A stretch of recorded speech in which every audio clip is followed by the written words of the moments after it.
Hi, welcome to Travel Health, an overview. This is a basic discussion of travel health issues for people who are planning to travel to the tropics. Cruises are great, and Europe is fantastic, but for those who wander off the beaten path, rewards can be enormous, but there are some risks to be aware of.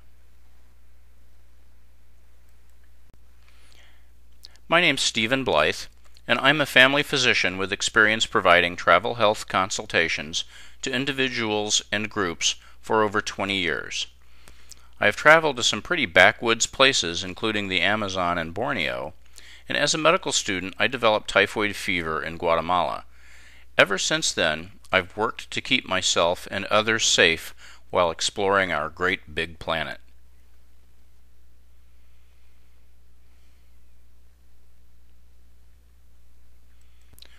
Millions of Americans travel off the beaten path every year, some to provide medical care. This is me examining a young child in Guatemala. Many people travel on religious missions to share their faith, and a growing number of travelers go to explore the wonders of the Earth's environment. If you like, you can even stay in luxury hotels, like this one in the middle of the Amazon rainforest. But with such remote travel comes risks, and generally these are not the risks of some rare diseases that we occasionally hear about, but they're the same risks that we face every day, just sometimes complicated by the fact that we're not in our home environment. For example, if you suffer a broken leg in the highlands of Guatemala, you might find yourself in for a very arduous 8-hour trip to the nearest hospital.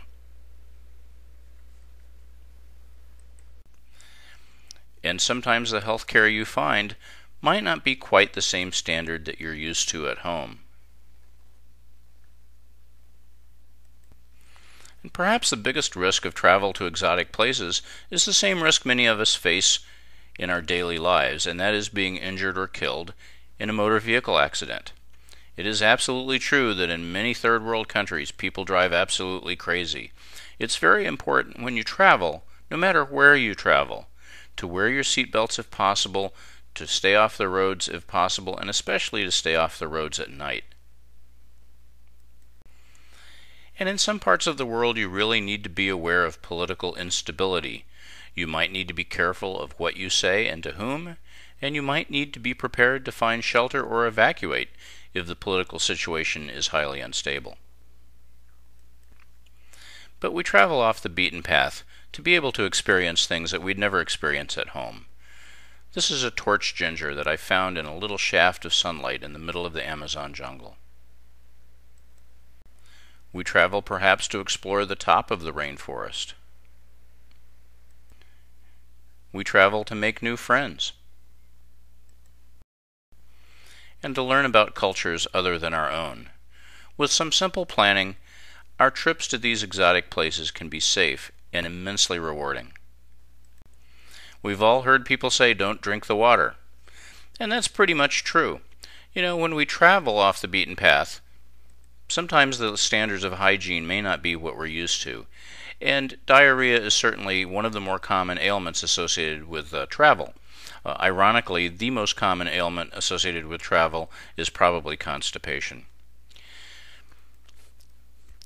Travelers' diarrhea, the most commonly encountered cause of diarrhea, is caused by a strain of the common E. coli bacteria, except that it's a strain that we're not used to, and it produces a toxin that our bodies aren't used to.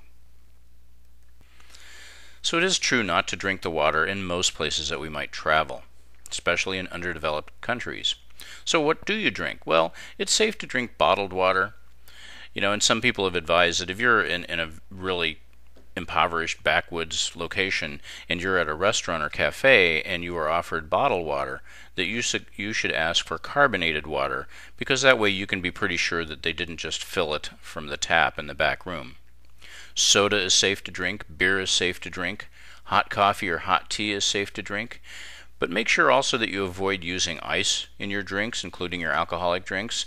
Don't forget and stick your toothbrush under the tap, and don't open your mouth and get water in it when you're taking a shower. So how do you make water safe to drink?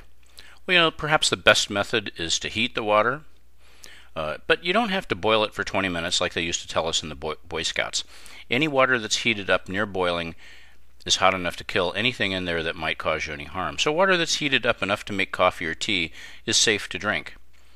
Chemical treatment with chlorine or iodine quickly kills bacteria and viruses, but it takes much longer to kill the parasites like Giardia and amoebas.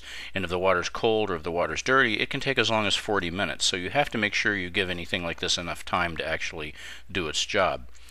Filtration is great for the larger organisms like bacteria and parasites, but filters do not filter out viruses. So if you're going to be drinking water that may be contaminated by sewage, you want to make sure you kill the viruses, so you need to pre-treat the water with iodine or chlorine. And there are a few filter products that actually have an iodine-based resin that the water passes through. But you have to do your homework and make sure you get a filter that's appropriate for where you're going and what kind of water you'll be using it on. If you're going to be hiking in the Rocky Mountains and you're afraid of Giardia, any of these filters will work just great. How do you treat traveler's diarrhea? Well, it's very important to try to stay hydrated. Don't allow yourself to get dehydrated.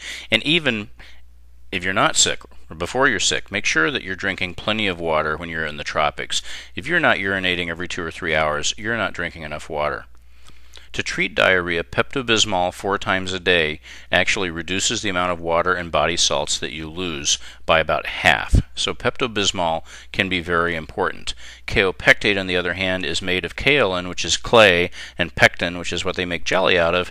And kaopectate will make your stool more solid, but it doesn't actually change the amount of water or body salts that you lose. It doesn't make you any better.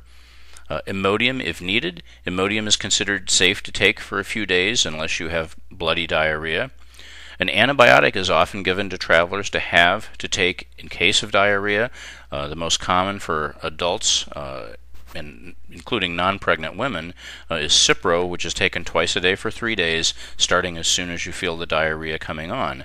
Other options for children, for instance, can include Septra or Zithromax. Physicians should be consulted before taking one of these along on your trip. Diarrhea with bloody stool or that is not resolving after a few days of treatment really needs to be evaluated by a clinic.